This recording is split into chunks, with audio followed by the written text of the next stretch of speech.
All right. Welcome back, ladies and gentlemen. This is David Patrick Harry with Church of the Eternal Logos, and I am joined by George Bruno. How you doing today, sir? Very good. Good to be here, man. Good to be here. Well, thanks for coming on. I really appreciate it. You know, your content has been quite informative and useful for many people that kind of cross over into my lowly little YouTube channel. You're much more successful than I am, so I appreciate you taking the time to come over. That's my pleasure. It really is. I was wanting to dive into, again, kind of your wheelhouse, which is masculinity, wisdom to the younger generation. That's kind of the theme of your channel. For those of you who don't know, Listen, My Son is kind of giving wisdom to young men right now, which are kind of what's been characterized as the lost generation. Before we get into all the things that we're going to discuss, oh, people are saying they're hearing static.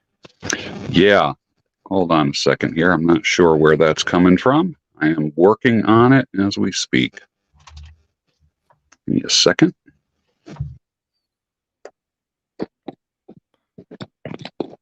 Oh, they said there's a echo going on.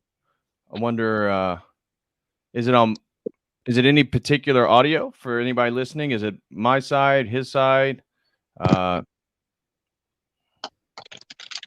I can always do that. How's that sound? Are you still hearing static? No, but I can hear you just as well. Fantastic then. Okay, so before we get into everything, do you mind introducing like who you are and what your kind of content specialty, what you do, who you, and again, for those who are listening, he's Orthodox Christian, of course, wouldn't have him on if he wasn't. But just give people a background who maybe aren't familiar with you. Yeah, I am by profession a psychotherapist, 27 years. I grew up in a family that cut hair. Mother and father cut hair, so I learned how to cut hair. Became a barber, stylist. It's always been a part-time thing, and it's something that I love doing. And so when I started a YouTube channel 7 years ago, I started doing things like beard tutorials and haircuts and straight razor shaving and this kind of stuff. And where, like when I was showing a guy how to shape a beard, I would say, well, leave this part on, don't shave that part off, because it kind of feminizes the beard. When you have a beard that has more of this than that, it's a more masculine look, that type of thing. And that just kind of just naturally led into masculinity and frame and that kind of thing. And then I started getting invites to various conferences and podcasts and so forth about a masculine look and what is masculine and what does that mean. And if the timing was perfect, because that's when Gillette was doing their thing and everything was being challenged, and the APA, American Psychological Association, was telling us that traditional masculinity was toxic. Right. So I just grabbed my surfboard and jumped on the wave, and and I'm there. So I've been speaking at conferences, been on podcasts, and doing my own show for a long time. I have a number of guests on. I do a regular show. I haven't practiced psychotherapy in probably almost 20 years. I became a men's coach, helping people get unstuck in areas of life, love, business, and career, mainly dealing with guys that want to leave relationships and guys that have just left relationships, to help them bring back a new normal. That's what I do for a living. And then I cut hair 1 or 2 days a week, which is what, like my father, which is what I will do until the day that I die.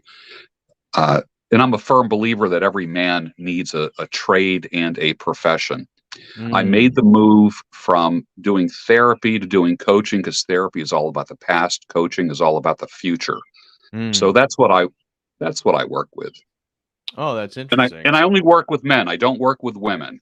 When I was doing counseling, the caseload was about 50-50 men and women. My work as a coach is 100% with men. So when I started the YouTube channel, it was mainly men. Wives and girlfriends would listen more for the ASMR aspect of it all. I remember women writing me, telling me, I fall asleep to you every night. I'm like, what? So they didn't even know what I was talking about. They would just put me on and just listen to my voice, and I would kind of lull them to sleep. And I'm like, well, that's not a good thing that I make people sleep. So there's a whole weird ASMR community that watches me. And it's odd. It's very odd. I never knew that even existed, but some people enjoy it. But I do mainly masculine issues on my channel, which is called Listen, My Son, which is a play on that phrase that you hear in Proverbs so many times. I've done everything from how to roast coffee to how to make a steak, how to make jerky, beef tongue, how to mix an old fashioned, the difference between this drink and that drink, how to puff on a cigar, how to light a pipe, all this, just like manly stuff, how to put mink oil on your leather goods, how to sharpen a knife, just everything you can imagine, beard and mustache tutorials. But that has also led into relationship issues, which I talk about, and things that I've observed over the years, including my own experience of being divorced and getting back into this fresh hell called the dating world. And It is then, a hell, that's for sure. oh my Lord, it's just insane. Uh, and then not being married for almost 20 years and then deciding I wanted to be married. I was open to marriage, and then met somebody, things were going well, and 4 years into it, they wanted out of it. And I'm like, okay. The joke that I tell was that prior to puberty, I literally wanted to be a monk. I literally wanted to be a monk. I remember walking through fields with Brother Anthony as he smoked on a cigar, and he had a bunch of us guys, 12 years old, and he was just talking to us about the Lord. We would go to this seminary in upstate New York, and then puberty hit, and I'm like, I don't know about this monk and priest thing. I just, it was. So, and then I turned 60. I'm 63 now. When I turned 60, one of the first thoughts that went through my head was, you know what, that priest and monk thing doesn't sound too bad right about now. So I had to kind of do my own thing. And I have the bumps and bruises of a guy that has been part of the world and running away from the Lord, a prodigal son, so to speak. Right. Marriage, the end of a marriage kind of rocks your world a little bit. I always felt like I was born to be a husband and father. That didn't work out because I didn't have the tools to do it. I mean, you got to have more than desire. I mean, I want to run a 4-minute mile, but there's not enough training that I can do that's going to get me to run a 4-minute mile. Right. I want to have a long and happy marriage. When I meet my Orthodox brothers, man, I mean, these dudes, like, they're 7, 8, 9, 10, 12 kids, Yeah, that's what we're known for, right? That's the thing. And like in church this past Sunday with Blessing of the Fathers, I mean, I think 90% of the women there were pregnant. I'm looking around. It was like my friends have said to me, like, how would you describe it? And I'd say a ponytail and beard convention. I jokingly say that.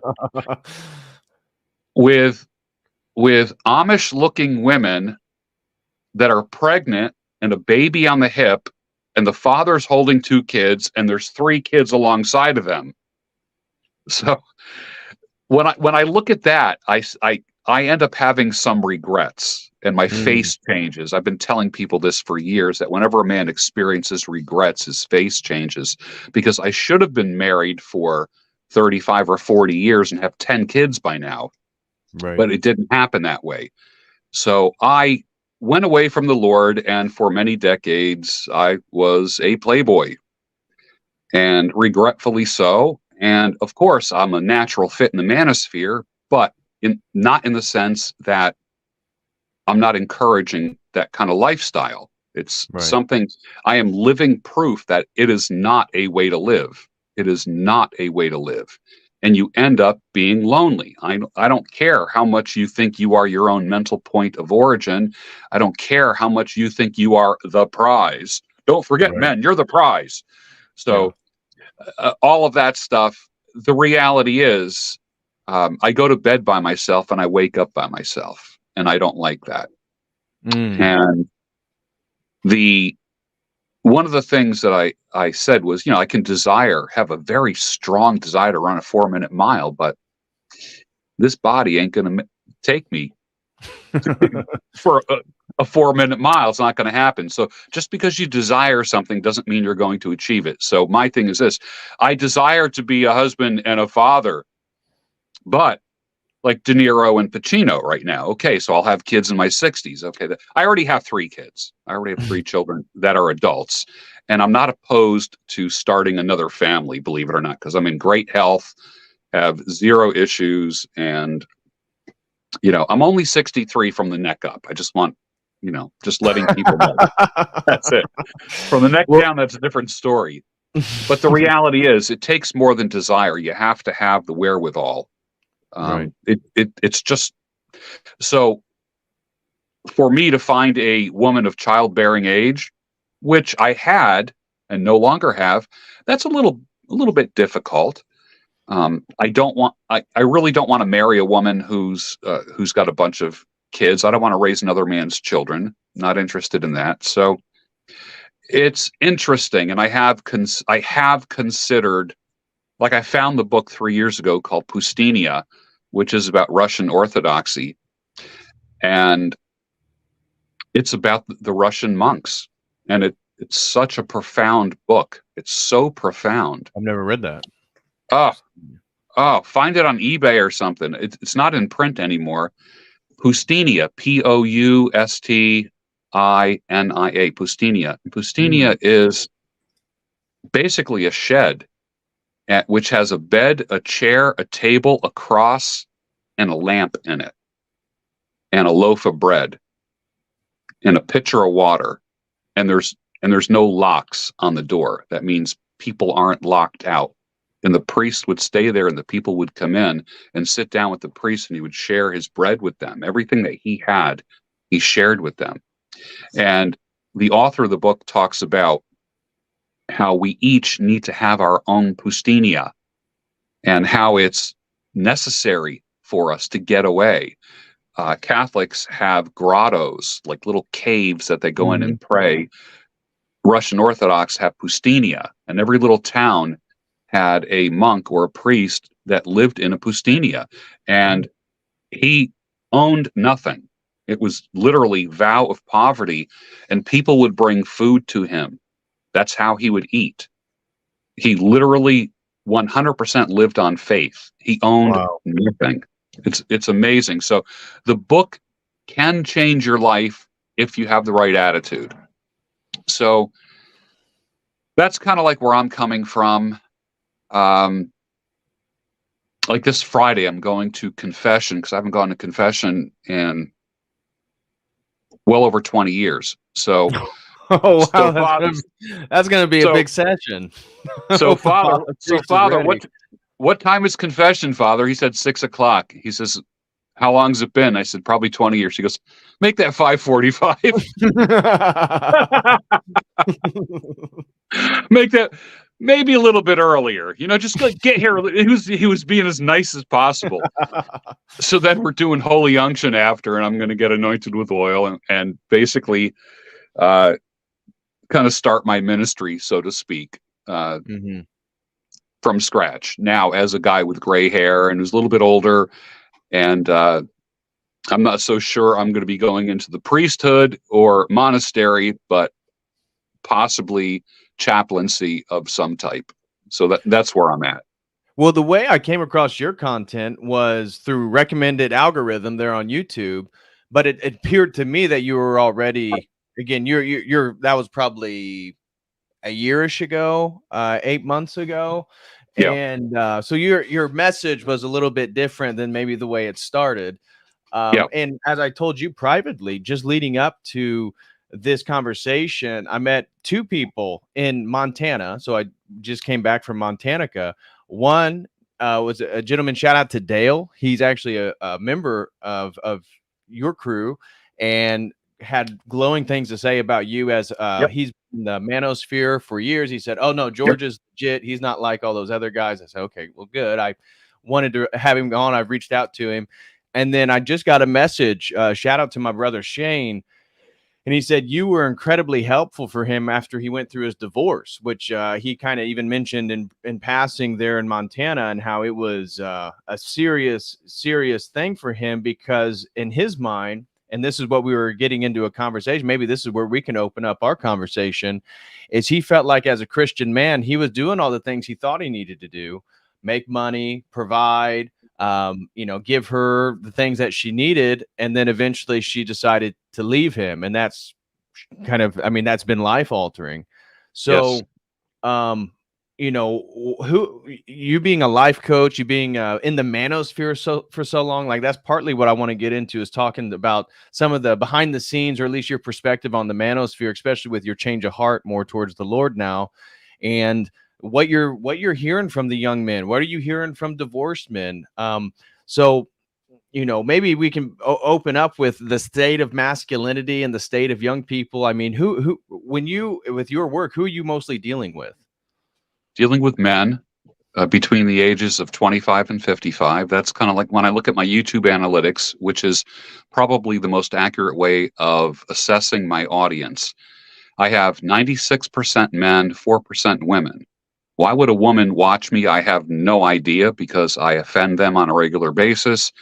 But the reality is this: one woman set me straight and she says, I watch you every day because we have fathers, brothers, sons, and male friends that need you.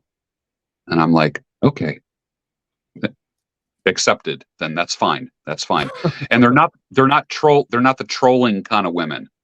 I do not have a band of strong, independent women that show up and hassle me. These are women that appreciate what I do. They're feminine. They're beautiful.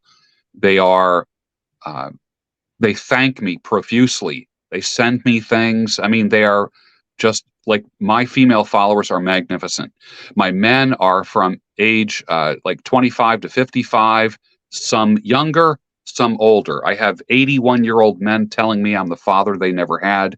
My response to that is, I'm the father that I never had. So I have that. People send me pictures of themselves all the time. Literally, I just got another picture today, but I have pictures of people that I pray for just constantly. I get a letter from this daughter here, and she says, my dad is in his 80s and he watches you every day, and he's turning 85, and nothing would thrill us more than if you called him on his birthday.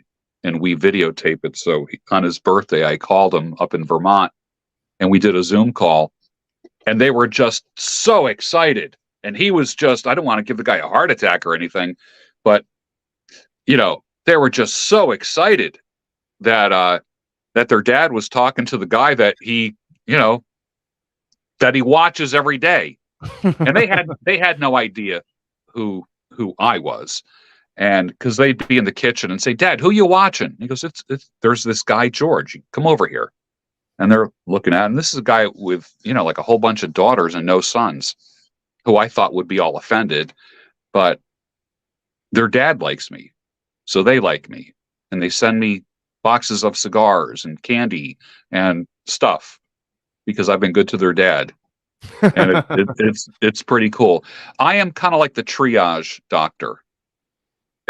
Anyone who's in the medical field, this, when someone's brought in the ER, or I would say even like the EMS and paramedics, the first thing is you check for breathing and you check for loss of blood, like right away. Like the first thing you do. I get the guys that are bleeding. I don't get the guys who know what to do. I get the guy whose wife told him this morning that she no longer wants to be married to him.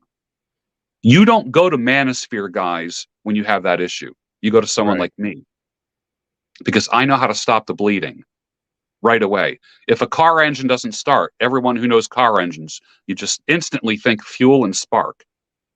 For a person who's going through physical trauma, the first two things you think are airway and blood. Right away. Are they losing blood, and is their airway open? First things you check for. Every paramedic will tell you that. Every triage doctor or nurse will tell you that. I know what to do when the guy gets told this marriage is over, and he's in shock. And well, first of all, they have this "what the heck just happened" look on their face. They just don't know. And it ranges from everything from guys who've been married to a year to guys who've been married for 35 and 40 years, from people with no kids to people with 10 kids. From the head of a very, very large financial institution in the United States. If I said its name, you would know it. And he is the vice president in charge of the billionaires. Wow. Imagine being in charge of the billionaire department. Wow. He didn't know what to do. When she said, this marriage is no longer working for me, I want out. What's he going to do? He still has to work. He still has to provide. So who do you talk to? Like, what do they say? Like with Ghostbusters, who are you going to call? Yeah. So that's where you step in. That's how I look at it. Yeah. Well, what I mean, that's where a lot of this rhetoric, and I'm sure you would disagree. I mean, I talk about, the manosphere being one of the hottest topics online right now, but it's filled with degeneracy. It's filled with promoting relative understandings of truth, relative morality, and they may accurately describe aspects in society like the divorce courts, alimony, child support, child custody as being antagonistic towards men, generally speaking. But then say, oh, well, don't get married. Don't get married. And I keep running into people saying, don't get married. But we as Orthodox Christians, marriage is a sacrament of the church. And so whether the divorce courts are set up against us or not, marriage is something that we should be pursuing. But with the clients you've talked to and the state of the world, I mean, you are pretty plugged in with culture. You had a conversation with Father Michael Butler. How does somebody go about trying to find a wife in today's society, Well, and what are they looking for a long-term relationship? there's a young scholar that I know by the name of Will Noland. He doesn't know me, but I know him, and I follow him on YouTube. And I attended one of his conferences. He's a Catholic scholar, and using his words, he goes, "Find a woman that doesn't believe in divorce." And I said, "Will, like, stop it! Like, nobody goes to the altar thinking that they're going to get divorced. Right. Like, no one says, like, you don't take a poll of an audience and say, who here believes in divorce? And all the hands go up. Like, nobody believes in divorce. Nobody. So to me, that's like a little bit simplistic. And I, not to sound too manosphere-y, but I'm like one of these guys that says, believe what she does, not what she says, which I think is a good maxim for human beings in general, Right. not just women. Right. Which is a good maxim for sinners, for humanity, period. Right. Now, Right. do the genders have some very specific, do they have gender specific ways of thinking? Yes, because men and women are different.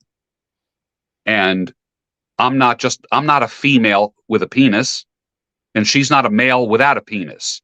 There's Right. no dynamic equivalent. Well, what about women? There's no equivalent. We're different. Right. When a cat does something, people don't go, well, what about dogs? Two different species.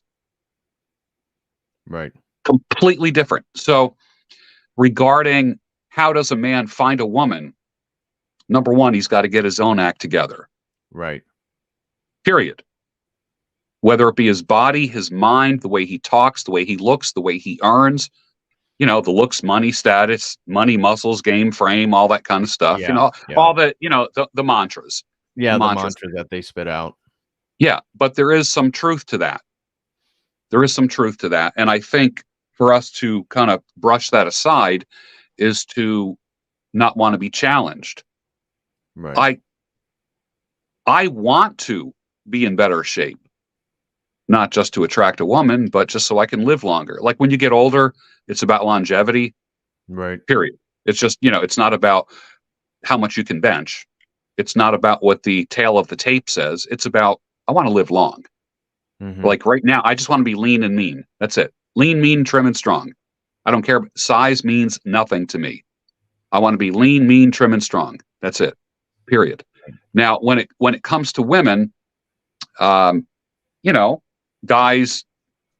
you know what they say, when you go fishing, what do you put on the hook? You don't put the food that you like on the hook. You put the food that the fish likes on the hook.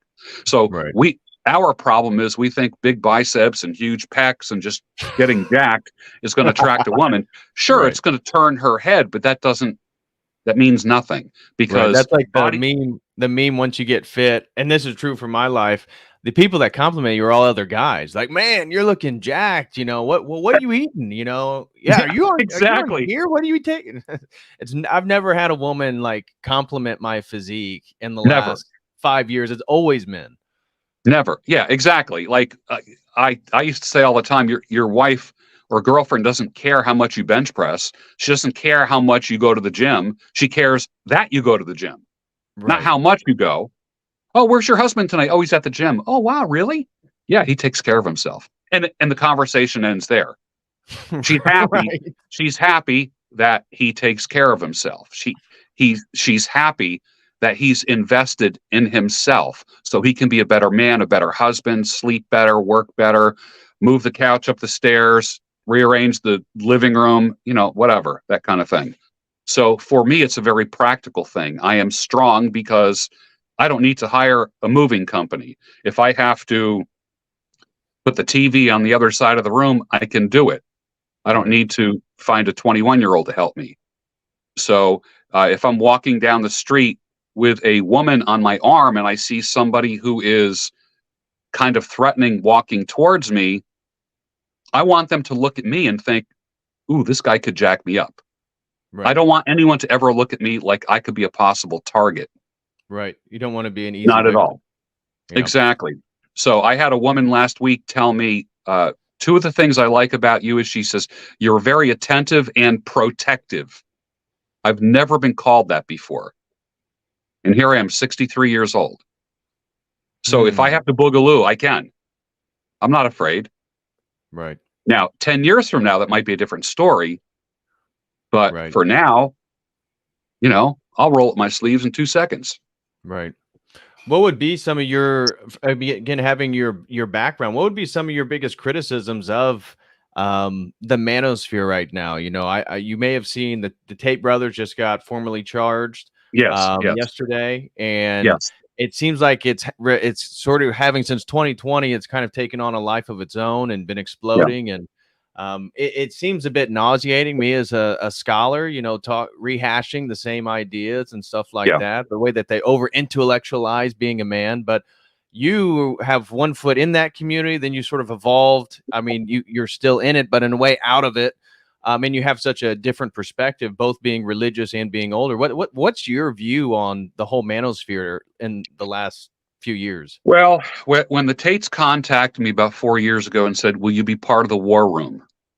We want a guy with gray hair and a beard in there and just be kind of like grandfatherish. And I said, I'd be honored to. So I am part of his business. Oh, okay. So I didn't realize that. So when the Philly war room meets, I show up with a dozen cigars, give the guys cigars, slap a lot of guys on the back, shake hands, bro hugs, the whole bit, shoot the breeze a little bit. They're happy to see me. And then I'm on my way. That type of thing. But what I provide is a sense of calm to the young men who are hyper and kind of super vigilant about everything.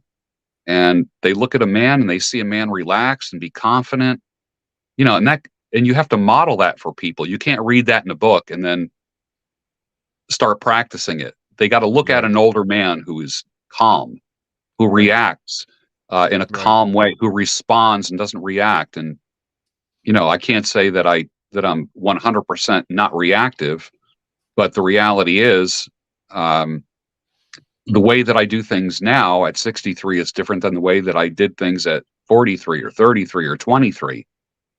Right. So regarding all of that stuff, I tend to have a little more grace. One of my part-time jobs is I work with criminals, mass murderers, serial killers, that type of thing. So I've seen the worst that humanity has offered. And I tend to be, I am very, how can I put it? I do believe that mercy and grace go hand in hand. Mercy and justice go hand in hand. The judges and the courts put down the justice. I can't do anything to make a person's sentence worse or more. And the only thing I have to offer is mercy. I shook a guy's hand 2 years ago in the place where I work. And he says, wow, he goes, I haven't shaken a man's hand in 30 years. I go, what do you mean? He says, we don't either shake hands or there might be a fist bump. And I said, well, every time you see me, I'm going to shake your hand and treat you like a gentleman. And he and I have a talk just like you and I are talking. And this is a guy that killed 4 people.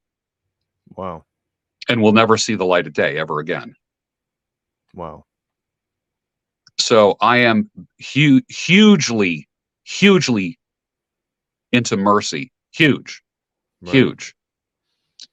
And I also, I have compassion for victims.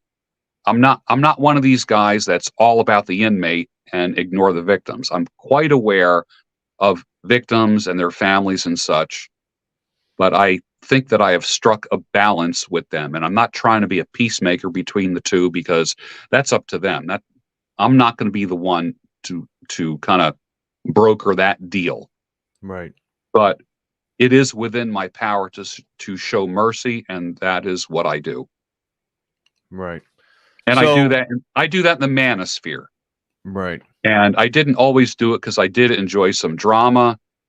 You know, like some guy, you ever see, you know, like if there's a bar fight, you know, as soon as you hear a glass crashing, there are some like girls start screaming and men run out the front door. And then there's guys that are like rolling up their sleeves and they're like, yeah, I want a piece of that. I was that guy. I was the I want a piece of that kind of thing. And the Manosphere provided that kind of drama for me. You know, I wanted a piece of the action, of the drama. And that was a hard lesson to learn, because there's no upside. So, for instance, you know, if you learn a martial art, you don't learn a martial art to beat someone's face in. You learn a martial art so you can temporarily stun somebody, and it buys you time so you can run as fast as you can in the other direction and get out of the trouble. And that's what every instructor will tell you. These maneuvers are for quick attacks, and then you run away and then you get out. Safe. Yeah, they buy you time. Exactly. So that's kind of like how I feel about the Manosphere, is that, you know, I want to buy time now. And if that means I have to go a little easier on this person and this person here, and not do a hit video, because I don't do hit videos. I don't do that kind of stuff. And I have everybody's name and number in my phone, and pick up and call them anytime. I will be getting texts. I will be getting emails after this show tonight. And some people are going to say, well, why didn't you say this or say that? And, you know, some people are going to be like that with me. And you already know who the names are. And some people are going to say, great job. Great job. Right. So, but as far as I am concerned, the Manosphere should have been like Fight Club. You don't mention it. You don't talk about it. It was better when it was underground. Like if I'm in a locker room and there was a dude that saw me arching while I was doing a bench press, and he comes up to me and says, you know, if you keep your butt a little more flat and don't flare your elbows, you're going to have less trauma on your shoulders. And you might not be able to bench as much, but you're going to get a really good pump, and you're going to be less prone to injury. And I'm going to be like, first thing I'm going to do is just like, thanks, bro. Thank you. Right. Like, to me, that's how the Manosphere is, or used to be. Like, this is what I did. When my wife told me that she no longer wanted to be married, this is what I did. This is what I would avoid if I was you. Men sharing notes. Then it became very popular. The forums, YouTube came out in 2006. And then now it just became, it's like incorporated, so to speak. It's now a thing. It's like this whole thing. In-group, out-group, red pill, black pill, MGTOW, blue pill, purple pill. Yeah, everything became a pill, and it just got ridiculous. So as I went through some of my stuff, and I had to take a little step back, and I enjoyed, to me, it was like professional wrestling. And my joke is, do you think Rowdy Roddy Piper and Hulk Hogan really hated each other in real life? Of course not. In the locker room, they're shaking hands and they're saying, look, I'm going to grab you. You're going to do this. And then I want you to do this to me. Then you're going to grab that folding chair, smash it over my head. And then I'm going to pick you up and do a suplex, and you're going to land on that table. Then I'm going to take a garbage can and smash it on your head. And they're like, all right, good. That's cool. Let's, you know, and they talk about that. And then at the end of the show, they're shaking hands. Wow, great show. And Rowdy Roddy says to Hulk Hogan, man, that, you know, I hope that cut doesn't bleed too much. You go, oh, it's nothing, man. That I'll take care of that. You know what I mean? I hope I didn't hurt you too much tonight. Oh, no, not at all. Well, see, the Manosphere doesn't know the difference between professional wrestling and real fights. Like, they really want to fight each other. They really want to do death threats.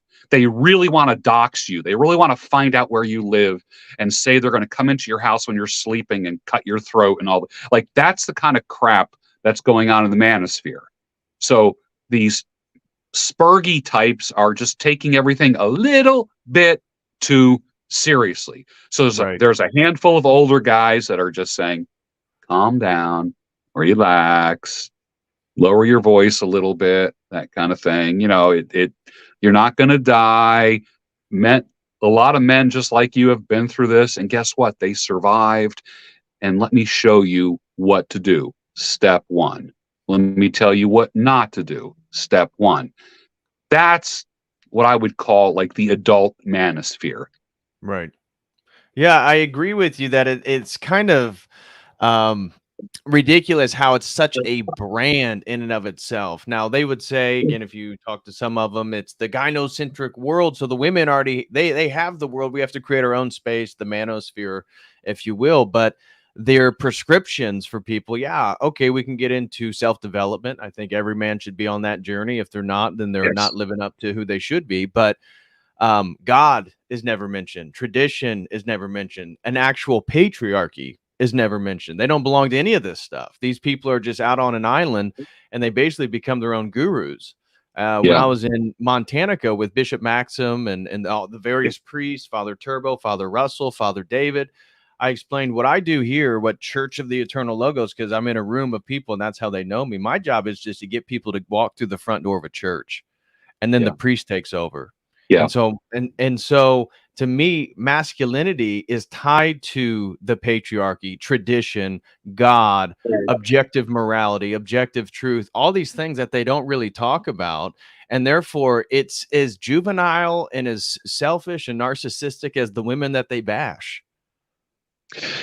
Yeah, you know, and I'm not saying that women are innocent either. I think that agreed pretty much American, I shouldn't say American, Western women, modern women. And people say, what is a modern woman? And my answer is, if she has running water, she's a modern woman, period. It's not just American women. It's European women. It's women all over the world that experience a sinful degeneracy in the same way that we have a sinful degeneracy. Women can be very deceptive. We can be very sexual. We can be very aggressive. Each sex, because each gender is different, each of the two genders, because there is only two genders. Hope that doesn't get you banned. You know, we each have our own, because we are different, we process every single thing different. I can eat a meatball and a woman can eat a meatball, and she's going to explain it in a completely different way. I experience sexuality in a completely different way than a woman does. I experience promiscuity in a completely different way than a woman does. I experience a body count, a notch count in a different way that a woman does, or that women do. A man who has had 10 women is different than a woman who has had 10 men. Right. Men inject a seed that is living, that is dynamic. It's powerful. It is, semen is the and I'm not one of these like semen retention guys, and I'm not like, you know, like all hail the great semen. I'm not like one of those guys. And there's like a million YouTube channels about that. I get that question at least once a day. Someone says to me, "What's your view on semen retention?" And I can't even, because that's a whole nother religion all by itself. If you're on YouTube, yeah, at it's all. A secular masculine religion. Yep. Yeah, exactly. So my idea is that semen is the most powerful substance on the face of this earth because it creates life, and when it gets together with the egg. Why am I spreading semen in another farmer's field? Number one, why am I doing that? Why would I want to like I shocked an audience once by saying the highest and best use of your sexual apparatus is to make a child. Yeah. The second use is to actually enjoy it, you know, enjoy the sex. God did not have to make sex fun. He did not have to make it enjoyable. He could have said, insert A into B, and 9 months later, a child will be born. Instead, he made it fun. He made it enjoyable, which is what? It's an incentive to do what? To be fruitful and multiply. So if a man says, I can't get enough sex without thinking I can't get enough children, there's something wrong. Sex needs to lead to children. If a Right. woman is having sex and she's not doing it to make babies, it's going to leave her bitter, alone, with a dozen cats and 10 boxes of wine in her house. That's, and I say that kind of tongue in cheek because that's kind of Right. like a meme. That's a meme Right. right now, as you Right. know. The Wine and box, cats. Yep. the wine and cats kind of thing. So, but why would I want to plant seeds in another farmer's field? Or why would I want a field that many farmers are currently planting in? So, and on my channel, I do a lot of comparing of men and women to farmers and fields and Mm. crops. And I do that quite often to the extent that my audience knows exactly what I'm talking about when I mention farmers and fields and seeds and crops. So, when you look at and dealing with some of your younger clients, what are a lot of the problems you're hearing with the young men? Let's say the 18 to 35 group. So maybe the group that hasn't been able to get married yet or gone through a traumatic divorce. Uh, it seems like, at least just again over in Montana, talking with people. Some of the younger generation, they can be a little bit more socially awkward. They're in a ways raised online. It's harder for them to engage with women. And this is true. Again, we're both Orthodox. Even within Orthodoxy, you talk about, there's a preeminence on men getting married and having children with women. But some of these men are going to the church and they're finding it much more difficult to find a woman that's wanting to be with them and to have children. And this is then the manosphere. This talk about Islam has become real popular. Oh, well, maybe I can become a Muslim, then I can get my virgin girl. And this is really a cop out for, again, the fullness of self-development. And I'm curious, maybe it's a two-part question. What are some of the things that you're seeing with the younger generation? And then how exactly do you educate them or give them advice on dealing with many of the situations that they're facing right now, challenges that they're facing? At the younger end that you were talking about, the 18-year-old, like I said, I get at least one message a day. What do you think of semen retention? The other question is, what do you think of nofap? And I did a nofap video back in 2017 that was completely tongue in cheek. And it's one of my most watched videos. I don't know why I said it. Like, I have the ability to say something that's very serious, like I can be joking but keep a very serious face, and that can be a liability in the sense that I'm telling a joke but I have a straight face. I am the perfect straight man, so I did a whole video on nofap, and just for me, it really stirred up a lot of people. There's a lot of people in my audience that will tell you, I remember that. I have thousands and thousands of hours on my YouTube channel, literally thousands of hours. And there's people that remember one video, the nofap video. I'm like, come on. Which points to the problem with pornography and how pernicious it is. I'm 33, but my gosh, one of my best friends, he had older brothers, but by the time I was 9 or 10 years old, I was already exposed to pornography, videos and stuff like that. Now the young kids, they're exposed to the hardcore of pornography as early as they want it. Parents are giving them smartphones, internet access, and so they're developing these. That's part of the anxiety they have around women. Then they sit there and they masturbate or they fap, as you're saying. No, Yeah. you're advising no fap, but they fap, and then they get around a real woman, and they don't know how to deal with that or approach them, and then they just recluse back into the den and watch pornography, and it does away with the masculine urge to build a family. In the good old days, you would have to watch pornography in a theater, and you'd go in like with a trench coat and a hat and sunglasses on. You looked around and you didn't want anyone to see you going in. I remember I was 16. I went to a porno theater and it had like XXX and 3 movies, and the movies actually had a plot. It'd be like, there's a knock on the door and a woman answers the door and it's like the delivery man. It was actually a movie with a plot. Now porno is like your 30-second intro to this video that we are doing now actually has more of an intro than most today's modern porno, because it's instant penis and vagina within about 7 seconds. And the average video that I remember watching when I was a young man, like an actual movie on a movie projector, they were 2-hour movies that were interspersed with sexual acts. Now, porn available on a phone, it's like, what do you want? Do you want act A, act B, or act C? And you click on it, and literally within 3 seconds, it's insert A into B. Sometimes A goes into C. You know, so what happens is I would have to sit through 2 hours of some dramatic nonsense to see like 5 sex acts, whereas the average like kid hooked on porno now in a 2-hour period can watch 75 sex acts. Right. And it all revolves around the big O. That is it. There was no story, no drama, no nothing. So my endocrine, like when you get older, you have different like when you're younger, you have one doctor for everything. When you're older, you have a doctor for everything. For everything. Each one. Yeah, for exactly. So, you know, I have a doctor for this organ, a doctor for that organ, whatever. And I remember my doctor telling me that there's young men that have impotence.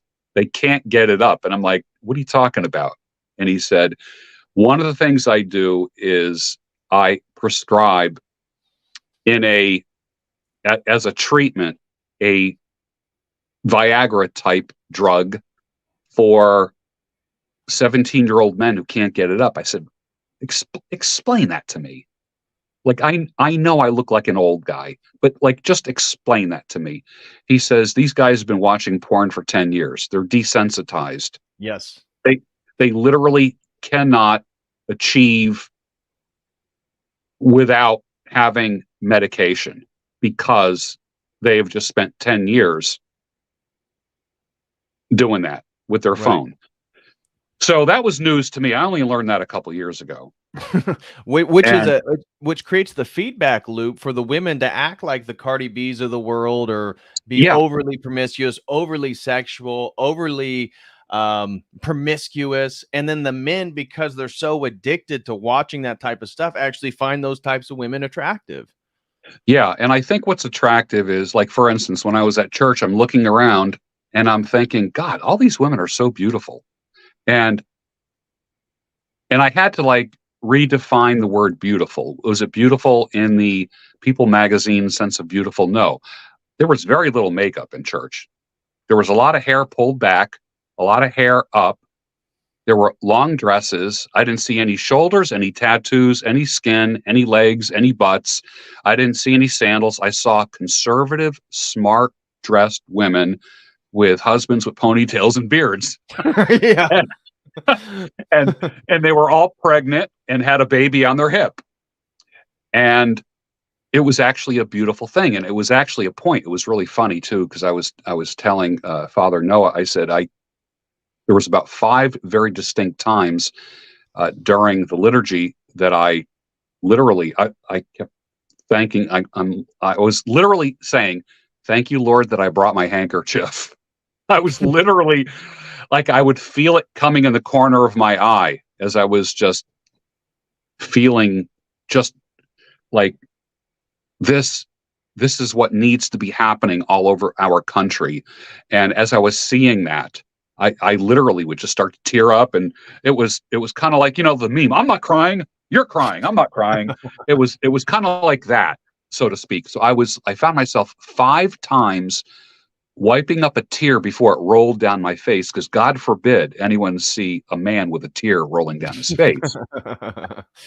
So, and what was it? Just to see the women and the families and the men, just to see virtue being embodied through people. Yeah, that's exactly what it was.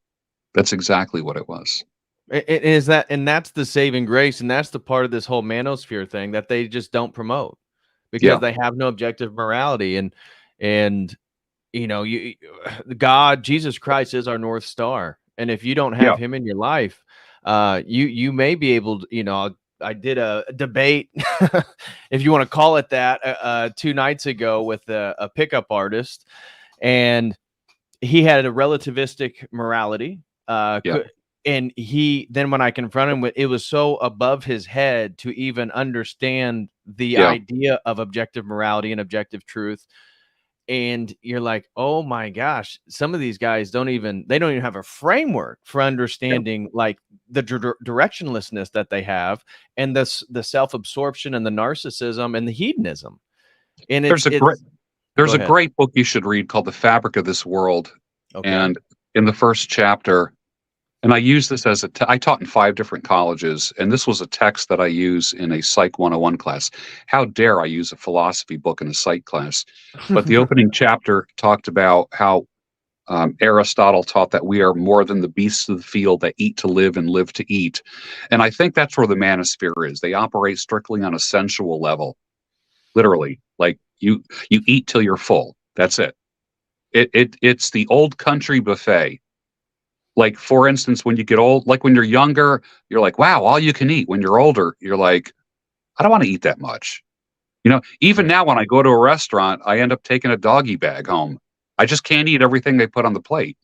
Well, when you're younger, you just want to like just eat as much as make 3 trips back to the buffet. And for years I lived like that sexually. It's like I just couldn't get enough. I became there was like a revolving door in my bedroom, to the point, and I tell a story where I was pulling the blonde hair girl's hair out of my hairbrush so the brown hair girl wouldn't see it. That kind of thing. I was before I had a girl come over, I would check the back of doorknobs because women leave clues. Women don't trust you. They leave clues, and they leave things like underwear and clothing on the back of doorknobs where you don't see them, but they know that another woman will. That type of thing. So that's a whole different life for me. That kind of like, that's my ticket. That was my ticket to the Manosphere. Stories like that. Like, oh, this man's cool. He's been there. You know what I mean? He's got the count. He's got that whole lay count. He's got game. That's what got me invited to podcasts and on stages and that type of thing. I look back at it now and I'm like I'm just like embarrassed, just completely embarrassed. I remember seeing a guy who was like he's an older fellow. He's older than me. And he was kind of like one of the masters of the game, the undisputed master. And he was speaking, and he was talking about like getting laid and this is what you have to do. And these are the cues. And I got this like really creepy feeling. And I said, there's something about like a gray hair guy talking about like getting laid. That's like, just like weird, like just creepy, creepy. It's like when I used to go out. And I was smart when I used to go out. I would always bring a girl or 2 with me, always. That way I never had to be put in the uncomfortable position of asking women out. And I wasn't afraid of it. That way you just always have someone to dance with and hang with and whatever. And I remember like dancing with this chick, and we're just having a good time. This is back when my hair was black and my beard was black. I was a good-looking young man like you, and I'm out there just kind of like grooving, all right? And on the periphery of the dance floor are these older men, let's say like 50 and up, just kind of like looking at the women. And I'm like, do you think like you have a chance here, dude? Like, what's the deal, So I'll never forget the time that I called one guy, hey, I'm going to such and such a place tonight. You want to go? I can't make it. I already got plans. All right.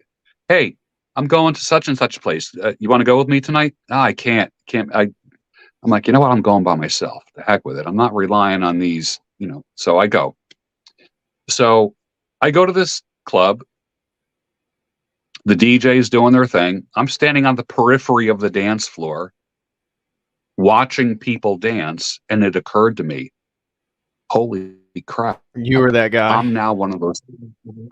I'm that guy. I never went back to a club after that, ever.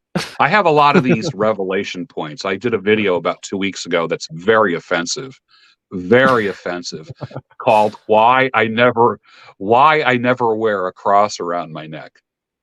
And there's people in your audience who may have watched that video are going, oh yeah, I remember that video. I remember that. But there's a reason why I don't wear a cross around my neck anymore. There's a reason why. Why is that? All right. I didn't see that video. I don't want to like offend your. I don't want to offend your audience. But you know what? What the heck? Let it rip. All right, let it rip. You're here. Why not? Let's do it. All right. I used to love wearing a gold cross, and I used to like wearing it just about where you can see it. Like, like I'm kind of a 2-button. I don't button all the way to the top. Right here. I unbutton this button and I just let it go about here. So the cross was right about here. So yeah, like at about that length. Okay. So this is going to get rated X really fast, and then I'll turn it off. All right. So all right. This is years ago. I am with a woman in the superior position. That sounds classy, right? That sounds classier than just saying on top. And my cross is dangling in her mouth. Oh. And every now and then she'd go like spit it out. I said, hold on a second. I took it off. I put it on the nightstand. At that moment, I never wore a cross again. I will not do that to the Lord. That was one of those revelation moments. That was one of those moments where I said, done. I'm not doing this again. And that showed me that was just a piece of jewelry. It meant nothing. And it was in some stranger's mouth while I was dishonoring the Lord. I'm keeping it real for you, man. I appreciate this. Yeah. No, I appreciate it. Can you speak a little bit to like some of these revelations, specifically in regards to your faith and your orthodoxy? Can you describe when has this transition, or I don't even want to characterize, however you would prefer to characterize it, when has this really changed in my 40s and moved you personally? Happened in my 40s. Okay. There'd be times where I was at a woman's house, and this was another great one too. You look up on the wall, like women love having crucifixes above their bed because maybe it relieves guilt or something. I don't know. But you look up and you go, oh. I do not want to be looking at a crucifix while in a woman's bed. That's not something that I want. Right. Okay. So that's one revelation point right there. That was just, because I liked the idea of going somewhere that way. I was in control of leaving. I could play farmer game with, farmer game is I got to get up early. Every place you thought you were able to be in control, God would meet you there and right. give you. So I would play farmer game with the girl and say, I got to get up early, because I'm a farmer, yeah. I got to get up at 4, and then, and I just got tired of can you just stay for a little bit and cuddle or stay and hold me? I'm like, no, I got to get up early, that kind of thing.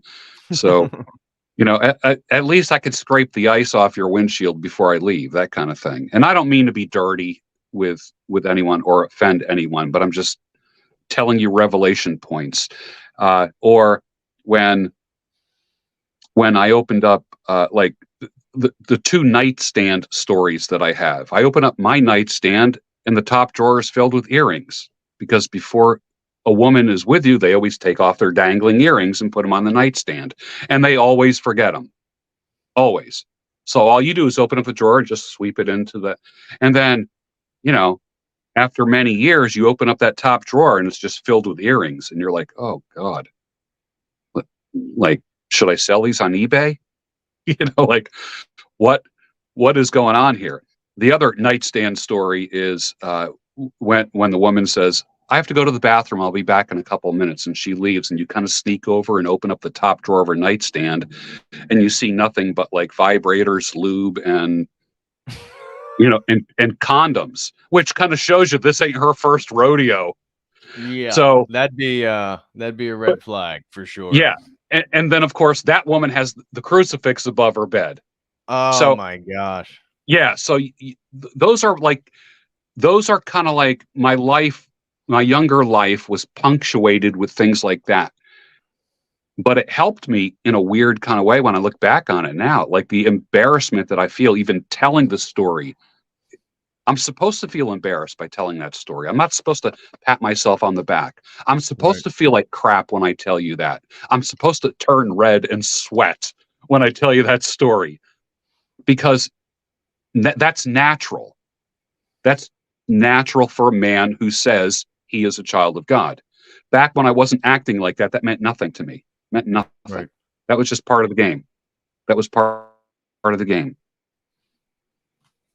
How does your faith play into, I mean, do you share your faith with people when you're coaching them or talking, or if they're maybe asking you for your why, or how does that change the way you approach your clients and your mentees?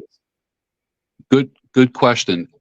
The majority of my clientele who come to me are very much like my background. They know that they can talk to me.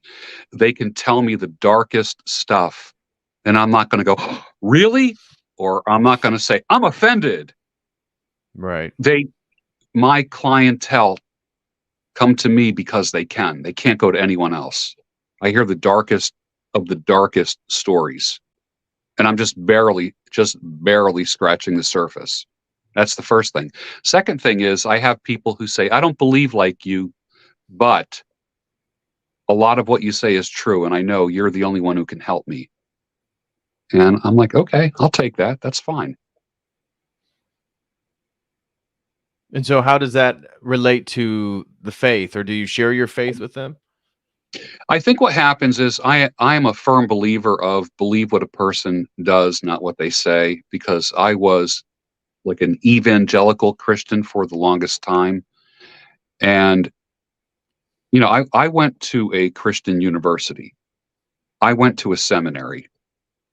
Both will be unnamed to save them the embarrassment. And I went to a university for my credentials, for my graduate work. Mm-hmm. And I taught in 5 colleges on top of all that. So I want to spare all the academics any bad reputation. But I will tell you that evangelicalism, I think, has done more harm, my opinion, in the past century than any other movement within the church, because the person has to be not as, I don't want to say the person has to be as pure as the message, but it doesn't hurt. Let me put it that way. It doesn't hurt. Yeah. It like, what I don't want to do is bed down a woman on Saturday night and then Sunday morning go, can you like hurry it up a little bit, because I got to get to church. Like I had plenty of Sunday mornings like that when I was a younger man. Right. I don't want to do that. I'm not interested in that. Now it's call her up on Saturday night, or get her home early on Saturday night because we're going to church on Sunday morning. Right. Like that kind of thing. Now, how do you think that plays in with your change on what masculinity is? I honestly think my definition of masculinity has changed. It's not about inserting A into B. Right. It really is not. It's not about that. It's about, it reminds me of what the woman said last week. This Russian Orthodox woman said, you're attentive and protective. And my first reaction was, I'll take that. That's a compliment. I like that. That works for me. So as far as masculinity is concerned,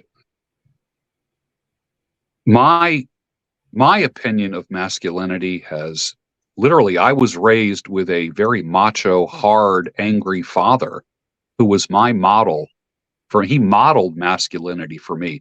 I'll give you an example. My dad came home at like 2 o'clock in the morning with blood down the front of his shirt. And he was a very hard man, is a hard man. He's still alive. He's 87 years old. And he said, my mother goes, "Oh my gosh, you have blood on you." This is like the most classic response to that you will ever hear. And he goes, "Oh, don't worry about it. It's not mine." I was raised by that. I was literally raised by a father that embodies my whole childhood right there. Right. That was just hard, angry, brawling. I did a video last week where my natural reaction to everything is fist. Everything. Fist. And for the second half of my life, the task, everyone has a task, a journey, is to loosen up my fist. Let these hands be for loving and caring, as opposed to fighting and defending, you know what I mean, myself and all that. What literally had to happen was I had to loosen everything up.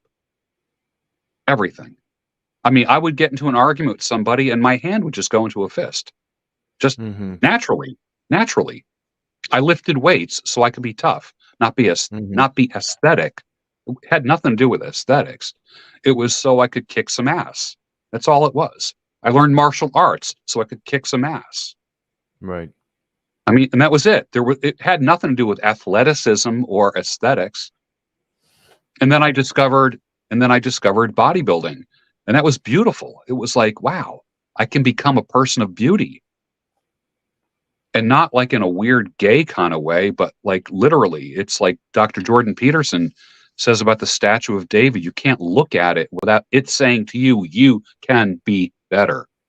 I literally, in front of the statue of David, I stand taller. I just stand taller. Right. When I'm around men that are great examples, I stand taller. I suck my stomach in. My chest goes out. My shoulders go back. My head goes higher. That kind of thing. Masculinity is it's almost like that pornography trial in the 70s where they asked the guy on the stand, what is pornography? And he couldn't define it, but his answer was, I don't know, but I know it when I see it. Right. What is masculinity? It's kind of hard to describe. It really is. Because it's a number of things. But you know what? I know it when I see it. Right. Well, when you're describing the difference between, sleeping with a woman on a Saturday night and then trying to go to church on a Sunday versus taking her home and getting her home early because you both are going to go to church on Sunday, to me, that's a perfect embodiment of a progression in what is truly masculine, because you're not only protecting her physically. She may say, oh, you're a protector or this or that, but you're protecting her virtuously. And that's where, as a man, having your eyes on God, having your eyes on Christ, to me, that's essential for being able to exude your masculinity as a ripple effect for other people, because protection isn't just fighting. It's about the way you talk. It's how you treat people. And virtue is something that people just do not talk about in regards to what masculinity is. They want to talk about a high value man. As I always said, a high value man is a man who actually lives up to the highest of values. And so it's not about the amount of money you have or your social status or how many women you have. You could have all those things. And in my opinion, because my rubric and my standard is different, that you're not a high value man. You may have, abundance in certain categories, but the highest of value should be the goal for every man. And that is going to, his masculinity will then exude in multiple dimensions of his life. Yes. Yeah. I like to say a high virtue man. Almost in opposition and in the eye of all the people who are now like running around saying high value. That's all they say. It's just over and over. Hypergamy, high value men, high value men. When you say a word too many times, it's like the word racism. I remember when racism was actually meant something. Now everything is racist. Right. And that gets so old. When something is thrown out there so much, it just loses its meaning. So what does high value mean? You get 10 guys, you're going to have 12 different opinions on what high value means. Right. Right. And it's for their relativistic standard. That's where when Rolo was pushed by Sneeko and Destiny on the Fresh and Fit podcast as to what is a high value man, he didn't really have an answer. He said, well, it depends on the context. Well, if that's the case, then what's the point of being one? You get genuine desire from a woman. Well, damn, I want to, again, that's where the absence of any sort of theistic perspective, it's like, I want to be able to die and be assured of higher purposes and higher callings, and as you talked about, a man with regret, not have regret. And often men have to make mistakes to get to that point. I used to be really big into psychedelics, really big into the drug scene, really big into the new age and spiritual, not religious, and the hitting and bumping up against those dead ends eventually brought me to orthodoxy. And only in that personal growth do I feel like I actually matured into the man that I'm supposed to be. And through the providence of God, that's when he finally brought a woman in my life that's worthy of for me to marry, because I finally became a man worthy for that calling. I remember a year ago you were talking about your desire to get married. I remember that. I remember the exact video. And then when I saw a picture of you and this fiance, I'm like, what? How cool is this? If anyone is deserving of a virtuous woman, it would be you. You really, really had the good sense to find each other, and it's beautiful. Thank you. I appreciate that. And for me, from my perspective from it, it's all providence. So um but it took it, I used to bemoan I and remember in 2020 I did a video on trying to find a wife in 2020. And I talked about all the dating apps I use and all the different places I went and how many people I talked to, and I just can't find the right person. And I had this mentality that I was going to make it happen. I was going to make it happen. I'm going to go find that girl, just like, again, the pickup artistry or the Manosphere. You go out into the world and then you go and claim it. And at the same time, I wanted something of a higher purpose, a higher calling. Yes. And it was through working on myself, not in the Manosphere type of just money muscles game, but like my heart, my virtue, what I really, really want, and coming to a place where if you died today, you'd be okay. That should be a measurement we really ask ourselves more regularly. People, and that's where Christianity gets us to focus on our death, Yeah. because that's an Yeah. inevitability. And by focusing on that, it brings the most important things to the fore. And it was by me giving up on this idea that I deserve something, or I'm going to go get something, or I'm going to make something happen, um, and just focusing on my work and just focusing on my life, that God showed me, as he showed me in all these different ways, but I was reluctant to follow that providence and give him that leeway. He did it himself. And so my relationship with my fiance, we both feel it's just incredibly providential. And so it only strengthens our faith, because we feel like allowing God to work in our lives, it gives us comfort, and we know that that's the way that we were brought together. And so for me, that's why this whole message on masculinity, the manosphere, I know many people get bored of me even talking about this stuff, but I think it's so essential, because the self-development part is certainly useful for many people who may be orthodox, but for the people who are doing the self-development part, the spirituality is essential for you getting what you actually think you're going to get, or what you think you want, because you're not going to get it until you work on yourself on the inside. And that's Yeah. something that is too a little bit wishy-washy or too much in your fee-fees that men don't want to talk about. You're right. You're right. And I think it's let me put it this way. It starts the conversation. And people say, well, how does that happen? Because if you know the other side of it, if you know the truth, you have something to counter it. Right. You don't have to just sit there and listen to it. Right. I mean, I have broken bread and clinked wine glasses with some guys that are, I guess by some standards would be despicable, but not unlike some of the capital cases that I work with at the prison. They can come to me in the dark of the night and say, hey man, and some do. and some have. Mm-hmm. And I'm okay with that. And their secret is safe with me. That's how I look at it. And I'm not going to make, some guy comes and gives me a call or texts me. Can we talk? Of course we can talk. I'm not going to do a hit piece on him in the next week. Right. When people get disgraced, there's one person I know that calls them, me. When everyone else is shunning them and making hit videos, I'm the guy who's calling the people. I don't even have to say names. Right. If you gave me 3 names right now, you would know exactly. You'd be right. I'm talking big names. And I'm the guy who will call them and say, it's almost like I remember Pee Wee Herman 30 years ago got caught like whacking off in a theater. And they said, Yeah. And he got caught and arrested and a mugshot and the whole bit. It was so funny. Well, not funny, but and they said his career is over. But before there were memes, before there was the internet, I'll never forget his first stand-up routine. It might have been Saturday Night Live, possibly, where he came out, the crowd went nuts for him, and he said, "Heard any good jokes lately?" And I thought, good for you, dude. Good for you. Like, just like bring it out. Like, get it out now. Like, get it out this minute. Like, do not act like it didn't happen. Just get it out.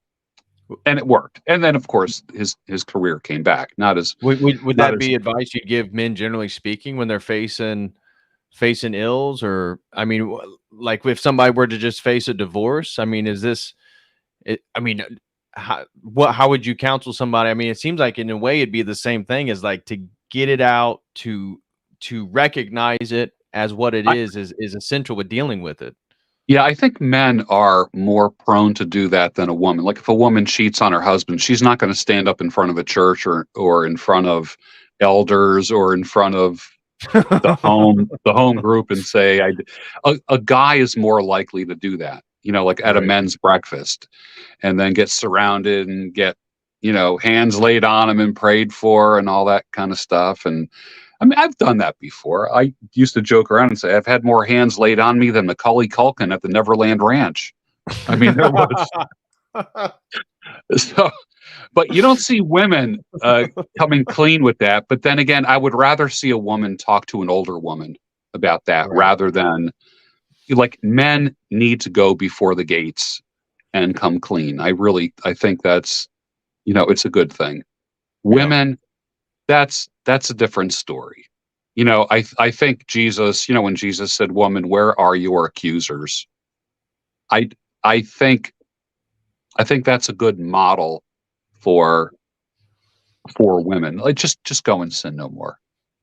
Go and sin. We already know you're an adulterer. Okay, we don't have to make an announcement. Just go and sin no more.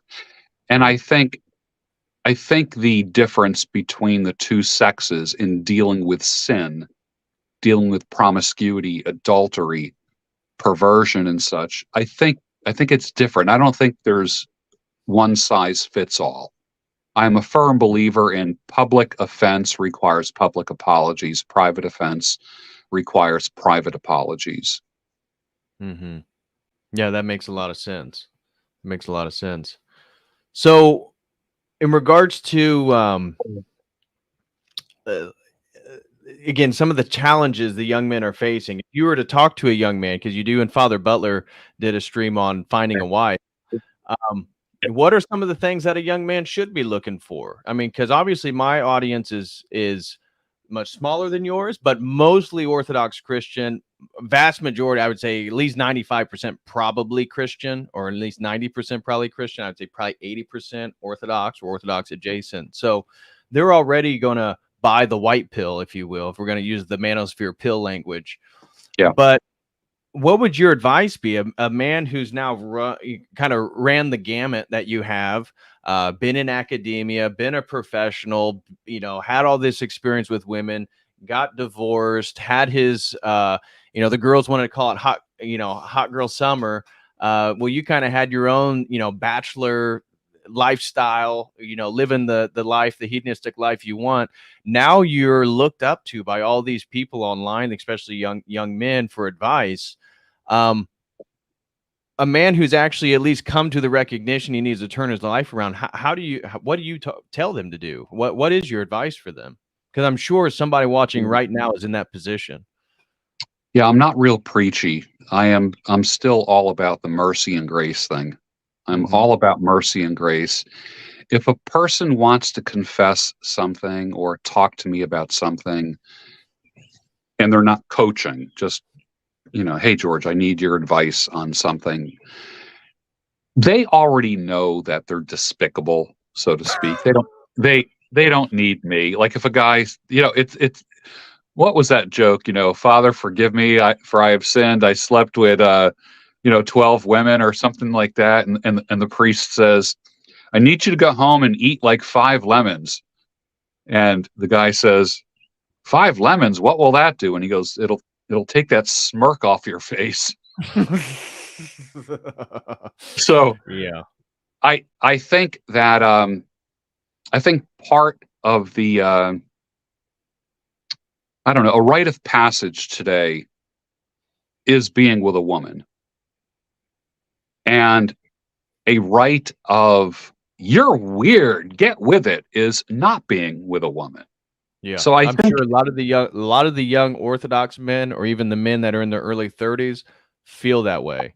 And now that they're a part of a tradition, that there's a institutional expectation and a theological expectation for the sacrament of marriage, it can weigh on them even more so than maybe a secular man. I believe so. I believe so. I think that, and I do believe Father Butler would agree with me on this one, is that because he's a very mercy and grace oriented person. Yes, he is. Whereas some of the guys we know are the, grab you by your shirt, jack you up against a wall kind of guy. And there, sometimes there's a place for that as well. Right. But I think this world in general is very subversive. We have to realize how they've been raised. Like, yeah. I got my first cell phone and my first laptop ever at 40 years old. You got to realize at 40. Right. And I fought it. I said, until I can use it as a true tool, I don't need it. And I fought it. I got my first Bluetooth at 45 years old. It was funny. 45, my first Bluetooth. But I come from a completely analog generation. You know how we talk about the golden age of comics, golden age of bodybuilders. I come from the analog age, period. I come from the age where you asked women out. You just, we didn't have online. I remember, you're old enough to remember when dating sites were actually profiles and you actually had to read them and not swipe them. So you come from the pre-swipe era. Yeah. All right. I come from the, hi, my name is George. You want to dance? I come from that era. So literally life has changed so much. It's amazing. A man can go out and meet a couple women in one night. A woman can go out and meet a dozen guys just because she's a woman, period. A man goes online, he might get 1 or 2 women inquiring into him. And one of those might pass his test. The other one will be like, she kidding? What is she, drunk? Whereas a woman goes online and within the first hour, she's got 60 men. Hey, what's up? Right. So times have changed. And I've lived through so many changes. I have lived. I mean, can you imagine when everyone was riding a horse and cars came about? One of the towns, most of the towns in Philadelphia, you have your house, and then behind your house, you got a garage. What most people who are from the mid-Atlantic states know is that garage was a carriage house. That's where you kept your horse. So, but it's now a garage. But there was a time when everyone had a horse. Okay, so you're a horse and buggy person. It wasn't just the Amish people, which don't live too far from me. But can you imagine going from horse and buggy to a car?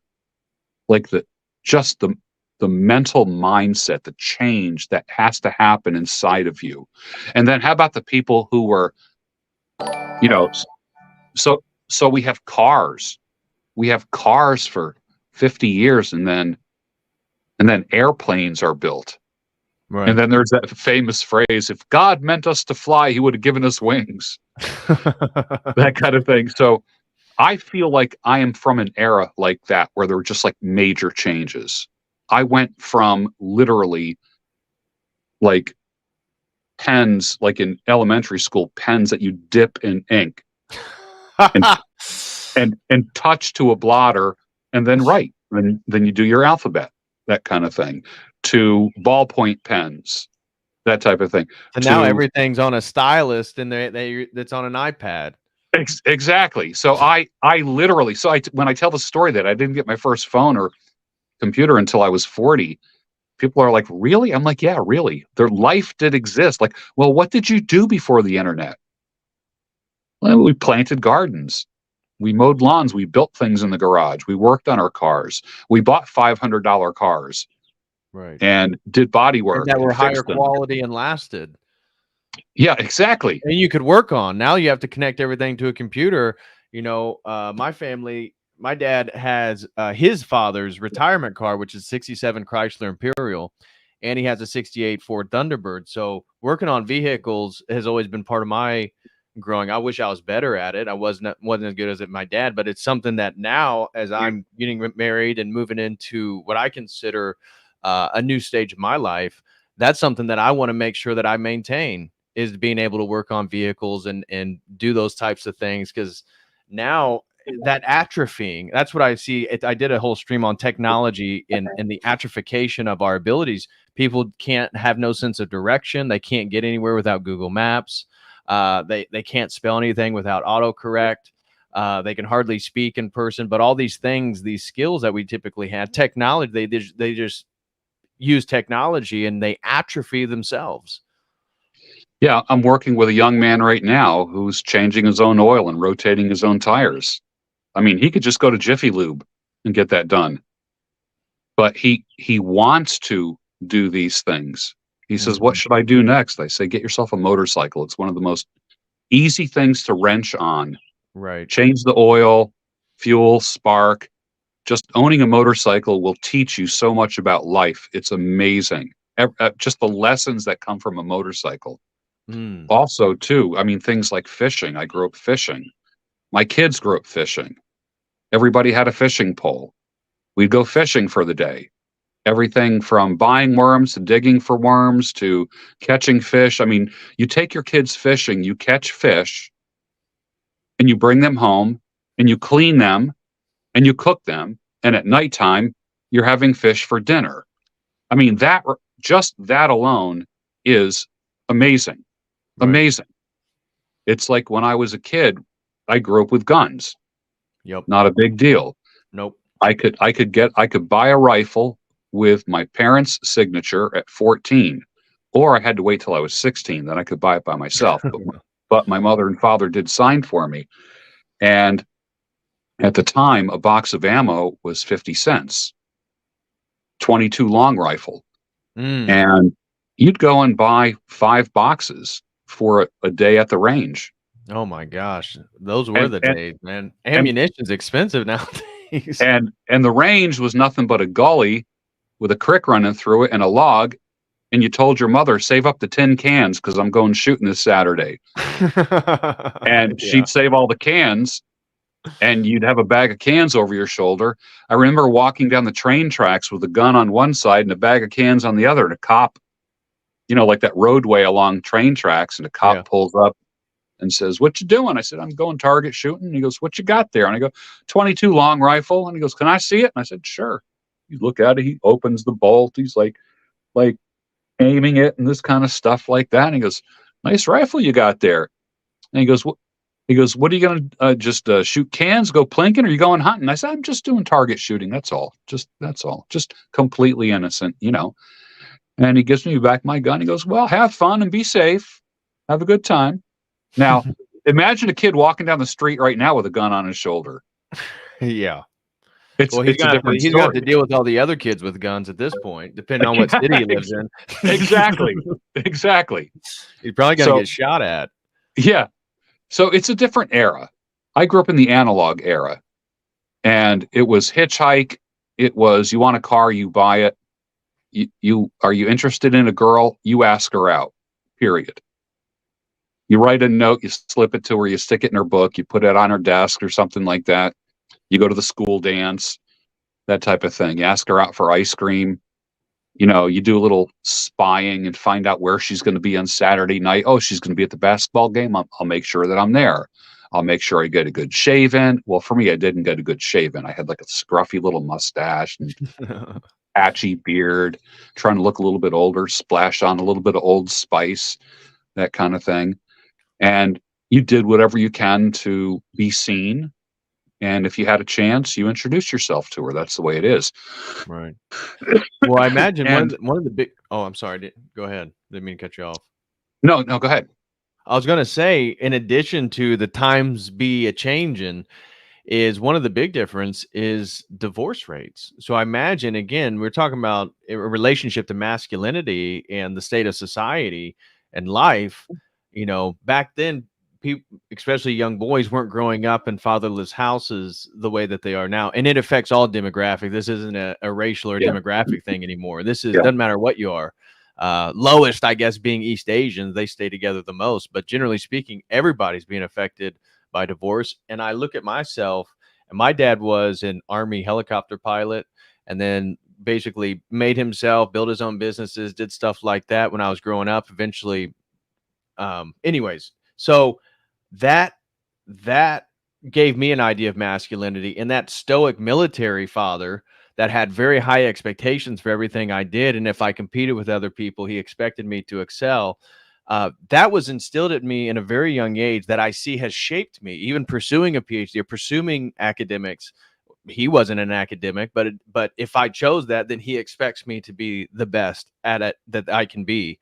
And that has really gave me direction and self-confidence to pursue my goals as a man.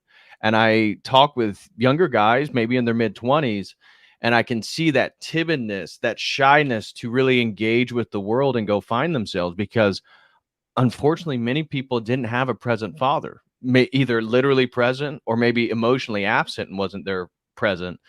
And so they didn't have a great role model on what a man is. You talked about your father being a sort of a rumbling and tumbling type man that was probably quite stoic in his character as well. And so for young guys today, in addition to all the technology, in addition to all the pornography, in addition to all the gun violence, in addition to all the tensions in society, in addition to the inability to afford a car or a house, I mean, the prospects for young men are horrendous.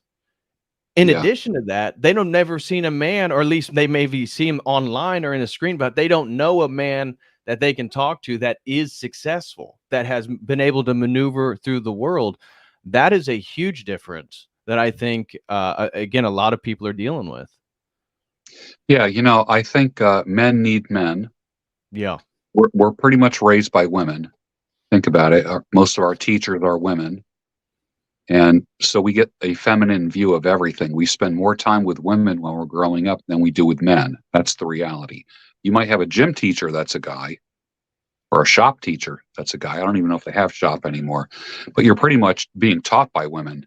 Right. It's interesting. I saw, actually, right before I came on, I'm flipping through Instagram and I saw Montanica's men's conference coming up in August.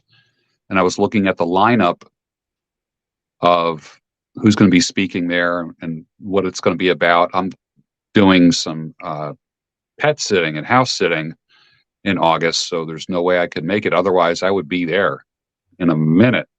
I'd be there. But I think it's important to have men's conferences. Now you have men's communities, people joining men's communities, like I'm part of Tate's War Room. And I'm not very active.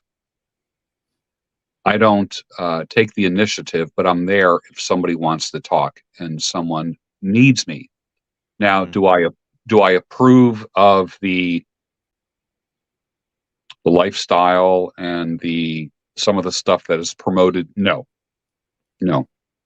But I know one other guy who was a Christian guy there, and whenever I see him, it's like, wink, how's it going, man? Wink, and we support one another as we support the young guys, because the young guys are all like little mini Tates, so to speak. Right. And there's tons of men's communities that you can join. Like, I'm part of the Fraternity of Excellence. Zach Small does it. He runs that organization. He started it several years ago. He's written a couple books. And I'm kind of like a older guy that's part of it, a mentor, that kind of thing. And I'm speaking at their conference in October, in that lineup for the weekend. That'll be pretty interesting. But there's so many men's communities that are anything from $49 to $500 a month, and they're worth it if you use them. There's forums and Zoom calls, and you can access them anytime, anywhere, 5 days a week. It's incredible. There's Zoom rooms of everything from prepping to bodybuilding to working on cars to relationships, divorce, dating, you name it. It's interesting stuff that you're not going to get anywhere else. And for the guys that utilize those kind of resources, it really is worth it. Some guys come in and stay for a short time. Other guys have been there for years, depending on what they get from it. So I use a lot of those monthly membership groups as kind of like what I call like aftercare. When I get done coaching a guy for 2, 3, 4, 5, 6 months, I don't want to just stop it. I refer him out to a group like that where he's paying like $100 a month or something like that, and getting access to men that are his age and a few older guys, that kind of thing. So I call it like, it's my version of providing aftercare. Yeah, it seems like that's been even something within Orthodoxy. Again, in Montana, the Holy Trinity with Father Russell and Father Deacon Dr. Ananias, they're having a men's retreat in August, specifically for men. I know Abbot Trifon and Metropolitan Jonah are going to be there, and they're really excited about having that opportunity to engage specifically with men and giving men their space. And that's where, again, in Montana, Father David made the point that Orthodoxy is the last place where Western man can have tradition, religion, and still be a man. Yeah. I'm going to promote the heck out of that. I have to give them a call and just say, what can I do? So I'll probably have each of them on my channel. With Father Deacon. He's the one setting it up. I'll have him reach out to you. Beautiful, because I would love to see my audience, which is slowly moving in that direction. And I think it'd be a great opportunity. I mean, I wish I could go, but I can't. But I really think that there's a lot of guys that would benefit from it. And whenever I go anywhere, whenever I speak anywhere, I always end up with a contingency of people, men and women. But something like this would be beautiful. I would love to be able to confidently refer men to something like that. I mean, that is just magnificent. And August is a great time of year in Montana. So yeah, I think that'd be phenomenal. And I'll have him contact you directly. And so you guys can have a private conversation. Shoot, he may ask you to come out there and speak with people.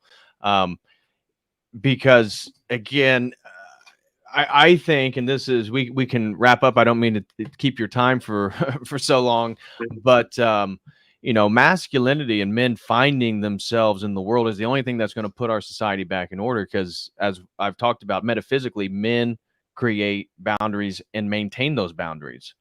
And doesn't matter if it's a national boundary, doesn't mean if it's the boundary as the woman you're out with and said you're a protector, the boundaries are around the people we care about, the boundaries around our property. When we look at the world, men have become so weak that they have let all the boundaries erode. And so we look at society and we see this massive chaotic scene, and the feminization not only of them, but their sons, their children. And so rediscovering the idea of themselves, but the a faith tradition that allows them to be present and establish those boundaries. You have an institution behind you. So you're not some atomized individual talking about OnlyFans girls or why that's bad or what's harmful. Orthodoxy as a framework gives people this. And so reestablishing our boundaries, our moral boundary, and it all begins with virtue, as we talked about midway through this conversation, is that as a man, establishing your boundaries. And I always tell young men that when they're talking about dating, because obviously for Orthodox men, they're like, well, maybe I can convert a Catholic girl or a Protestant girl. And that's worked plenty times. I know many men have been able to find wives that way. But in dating, generally speaking, you have to have boundaries, and those have to be established. And when those are crossed, that has to be alerted, and you have to maintain those, because you can't get walked over. It doesn't matter if it's your boss or it's your wife or it's your children. And that's the role of a man. And so, yeah, just thinking about what masculinity as a metaphysical level, and then thinking how the church and God can bring us all back together. I think that's a huge, and that's what in Orthodoxy, that's what the men's retreat really is about. Some men may want to get into monasticism. Well, we have Abbot Trifon there. He now can mentor them in looking at devoting their life to Christ and becoming a monk. And then for other people, it's about how they can develop themselves, personal development, becoming a man and finding a wife. And that's in my opinion, that's the only way we can put any sense of order back into the world. So I agree with the manosphere, if you will, with all the criticisms of women today. But I put all the onus in fixing it on men, which is really what we do as men, is take responsibility and then change. Yeah, I believe the manosphere really should be about men. Unfortunately, you have boys running the manosphere, and all they do is talk about women. Right. And that's my really what idea is, it's almost like it reminds me of that movie What About Bob, where the psychiatrist says something like, draw me a picture of a house. And then he says, what is this? He goes, that's a house. Draws a picture of a tree. What is this? That's a tree. Draws a picture of a bike. What is this? This is a bike. And he says, he asked the client, he says, seems like you're obsessed with sex. And the client says, you're the one drawing all the dirty pictures. It's like, it's you just see only sex. You see only sexuality with things. And I'm not, the fact that we love women is a beautiful thing. We're hardwired for that. I just told men in a video the other day, like, don't feel bad about your desires. I mean, those are really natural. It's what you do with them that makes you different than other men. I said, but don't feel bad about desire. It's a beautiful thing. Right. I said, without desire, we don't eat. Amen. Like, it's like trying to it's like feeling bad about hunger. Right. Like, if you didn't eat, you would starve. Right. If you didn't desire a woman, nobody would ever be fruitful. Right. Yeah. So it's all natural. It is natural. We just need to again mentor young men so that they can find their way. We got a few super chats that we can just finish up on real quick if you have just a few more minutes. I do. Whatever you need. My brother Frankie D throws in $4.99 and says King David was a high value man. He valued God above all else. To be a man after God's own heart is to be the most alpha of all time. Love it. Frankie D, God bless you, brother. He throws in another super chat of $4.99 and says, better put, to be a high value man is to be a man after God's own heart. Well, I would say that's the highest thing a man could aim for, and therefore would be the highest of value. Our brother Elias Andronopoulos throws in $4.99, says, great stream. Glad you're having this discussion. God bless. Well, thank you so much, Elias. God bless you, brother, and thank you for all the support. I really do appreciate it. And then we had Gary throwing a very generous super chat. No comment, just throws in $50. Thank you so much, Gary. I truly do appreciate it, my man. And Amptown One, our sister, she goes to my parish. I always appreciate Amptown One. She throws in $3 and says, very manly. Well, thank you so much, Amptown One. And then Dr. Vagisil throws in our last super chat of $3 and says, public education and college ruins men. because you don't learn any skills and your focus is avoiding bad grades to get 100,000 in debt to please boomers. How do you rekindle the zeal to learn and where to look for support in learning manly skills? Thank you.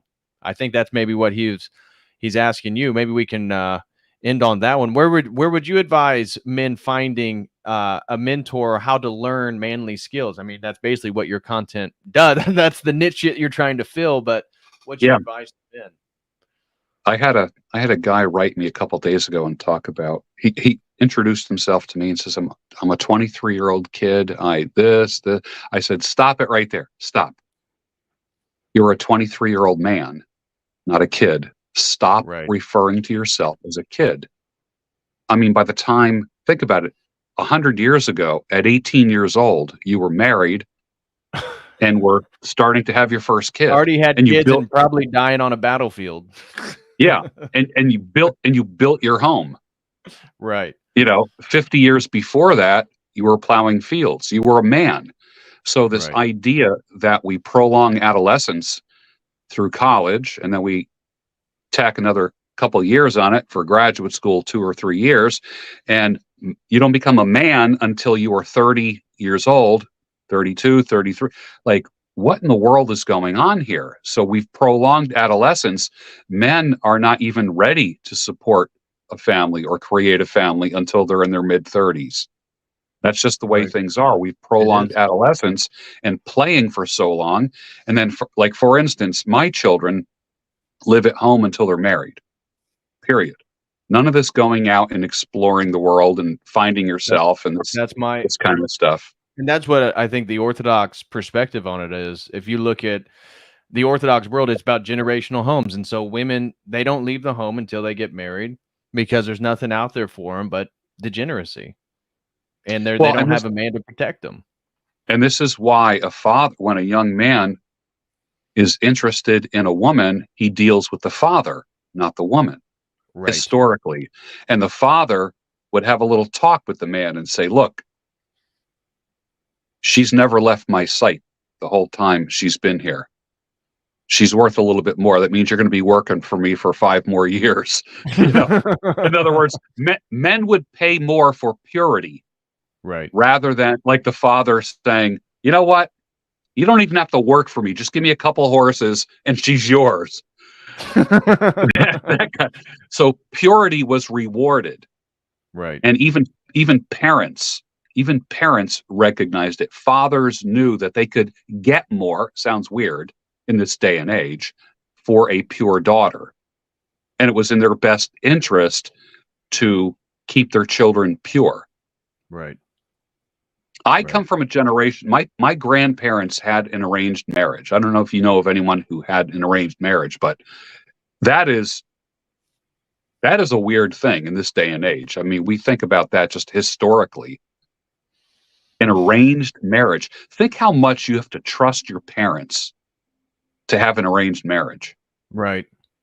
It's amazing. Like, I would not trust my father. My father would set me up with he would just set me up with exactly what I don't want, just so he could laugh. Well, George, I appreciate you coming on. Thank you so much, man, for taking the time. Thank you for sharing some of your stories and tidbits with us. I really do appreciate it. I have your channel in the video description for anybody who wants to go follow George and his YouTube channel. Click the link in the video description. Anything you want to leave the people or share or tell them how they can find you? Probably the best way to find me is just the YouTube channel, and then everything goes from there. So that you kind of get a taste of what I'm about there. And if you have sensitive ears, be careful there, because my YouTube channel is for the world.